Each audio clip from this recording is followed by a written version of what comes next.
I've always thought of AI as the most profound technology, more profound than fire or electricity. It's now become a recurring nightmare, the end of humanity ushered in not by pandemic, nuclear war, or climate change, but by the machines, or to be more precise, generative AI, of which large language models like ChatGPT.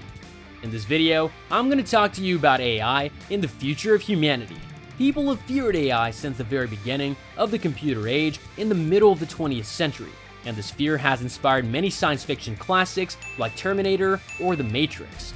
Now, while such science fiction scenarios have become cultural landmarks, they haven't usually been taken seriously in academic, scientific, and political debates. And perhaps for a good reason, because science fiction scenarios usually assume that before AI can pose a significant threat to humanity, it'll have to reach or surpass two important milestones. What's freaking people out is that the warning comes from scientists, engineers, and CEOs who are creating AI themselves. Their 22-word warning, devastatingly clear. Mitigating the risk of extinction from AI should be a global priority alongside other societal scale risks, such as pandemics and nuclear war. Among its signatories, representatives from Google, ChatGPT's OpenAI, and AI safety and research company Anthropic. New AI tools are far more powerful than these social media algorithms, and they could cause far more damage. Now, of course, AI has enormous positive potential too. I didn't talk about it because the people who develop AI naturally talk about it enough. You don't need me to add to that chorus. The job of historians and philosophers like myself is often to point out the dangers, but certainly, AI can help us in countless ways, from finding new cures for cancer to discovering solutions to ecological crises that we're facing. AI can help us in many ways to overcome the ecological crisis, or it can make it far worse. Actually, AI will probably change the very meaning of the ecological system, because for 4 billion years, the ecological system of planet Earth contained only organic life forms, and now or soon, we might see the emergence of the first inorganic life forms, or at the very least, the emergence of inorganic agents. First, AI will have to become sentient and develop consciousness, feelings, and emotions. Otherwise, why would it even want to take over the world? Secondly, AI will have to become adept at navigating the physical world. Robots will have to be able to move around and operate in houses, cities, mountains, and forests, at least as dexterously and efficiently as humans. If they cannot move around the physical world, how can they possibly take it over? As of April 2023, AI still seems far from reaching either of those milestones. Despite all the hype around ChatGPT and the other new AI tools, there is no evidence that these tools have even a shred of consciousness, feelings, or emotions. As for navigating the physical world, despite the hype around the self-driving vehicles, the date at which these vehicles will dominate our roads keeps being postponed. They are scientists, creators, academics, the people who are forming our future. They see limitless benefit to the work in front of them, but potentially limitless danger too. Their statement on artificial intelligence is short and stark.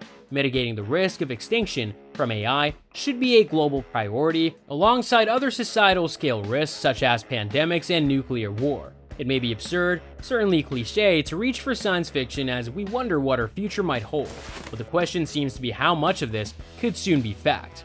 However, the bad news is that to threaten the survival of human civilization, AI doesn't really need consciousness. It doesn't need the ability to move around the physical world. Over the last few years, new AI tools have been unleashed into the public sphere, which may threaten the survival of human civilization from a very unexpected direction. It's difficult for us to even grasp the capabilities of these new AI tools and the speed at which they continue to develop. Indeed, because AI is able to learn by itself and improve itself, even the developers of these tools don't know the full capabilities of what they've created, and they're themselves often surprised by immersion abilities and qualities of these tools.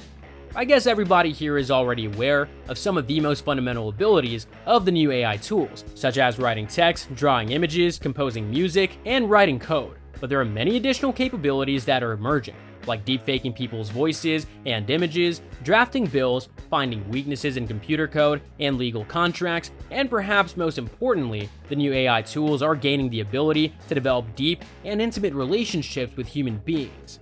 Each of these abilities serves as an entire discussion, and it is difficult for us to understand their full implication. So let's make it simple. When we take all these abilities together as a package, they boil down to one very big thing: the ability to manipulate and generate language, whether with words, images, or sounds.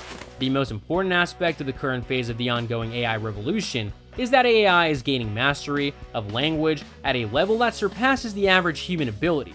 And by gaining mastery of language, AI is seizing the master key, unlocking the doors of all of our institutions, from banks to temples, because language is the tool that we use to give instructions to our bank and also to inspire heavenly visions in our minds. AI can produce more powerful AI, so we need to act quickly before AI gets out of our control. Drug companies cannot sell people new medicines without first subjecting these products to rigorous safety checks. Biotech labs cannot just release a new virus into the public sphere to impress their shareholders with technological wizardry. I'm not talking about stopping all research in AI. The first step is to stop the release into the public sphere. You can research viruses without releasing them to the public. You can research AI, but don't release them too quickly into the public domain. Similarly, governments must immediately ban the release into the public domain of any more revolutionary AI tools before they're made safe. If we don't slow down the AI arms race, we'll not have time to even understand what is happening, let alone regulate this incredibly powerful technology effectively. Now, you might be wondering or asking, won't slowing down the public deployment of AI cause democracies to lag behind more ruthless authoritarian regimes? The answer is absolutely no. Exactly the opposite. Unregulated AI deployment is what will cause democracies to lose to dictatorships, because if we unleash chaos, authoritarian regimes could more easily contain this chaos than open societies. Now, on a more prosaic level, we might soon find ourselves conducting lengthy online discussions about abortions, or about climate change, or about the Russian invasion of Ukraine with entities that we think are fellow human beings, but are actually AI robots. Now, the catch is that it's utterly useless and pointless for us to waste our time trying to convince an AI bot to change its political views. The Netflix series Black Mirror offers speculative fiction on society's challenges, and it is often proving prescient. This frightening dystopia, a world where we've made robots that do the thinking and make the decisions, was based on the work of Boston Dynamics. Look how far they've come in a decade, from this in 2010 to this year. But the people behind this have clear moral policy pledges, signed with other robotic companies. The debate is prompting top-level policy discussion. AI clearly can bring massive benefits to the economy and society, as you've seen recently, such as helping paralyzed people to walk or discovering new antibiotics. But we need to make sure that this is done in a way that is safe and secure. Yet, don't assume that the AI community is speaking with one voice on all of this. It is not. People need to calm down. Professor Pedro Dominguez has spent his career studying AI, and he says that if we want to make AI safe, the best way to do it is to make it more intelligent, because it's stupidity that's dangerous, not intelligence. The way that people have it is that AI will get too intelligent and will not be able to control it. But intelligence and control are completely different things. We can have an infinitely intelligent AI that we still control very well. The latest warning follows an urgent call by tech leaders last month, including Elon Musk, which call for a pause on AI development. Some critics say those responsible for developing the technology are giving mixed signals. On one hand, they seem to want to terrify everyone and ask for regulation, but on the other hand, they're still seeking investment and accepting it to the tune of billions and billions, by the way, and they want to roll it out. They're playing a very dangerous game in terms of public trust and credibility. If they want to be credible in terms of warning and risks, then we need to see what their red lines are. What will they build? What will they not build? And how is it going to work in terms of self-regulation? And then, what, if anything, needs to be happening from lawmakers and regulators? G7 nations have announced plans to meet to consider issues exposed by generative AI, and the Prime Minister, Rishi Sunak, says the government is looking at the issue carefully and wants Britain to take a leading role on protections.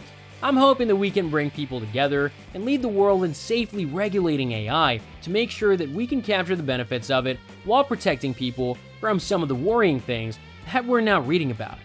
With AI developing faster than even the experts imagined, calls for those safeguards to be implemented are growing louder. And when AI is already writing science fiction itself, have humans lost the capacity to imagine the worst? Now, a year ago, you could have been sure. A year ago, there was nothing on Earth, at least not in the public domain, other than a human mind that could produce such a sophisticated and powerful text. But now it's different. In theory, the text you just heard could have been generated by a non-human alien intelligence. artificial intelligence is already fundamentally part of our lives. So take a moment, or more than a moment, to think about it. Thank you.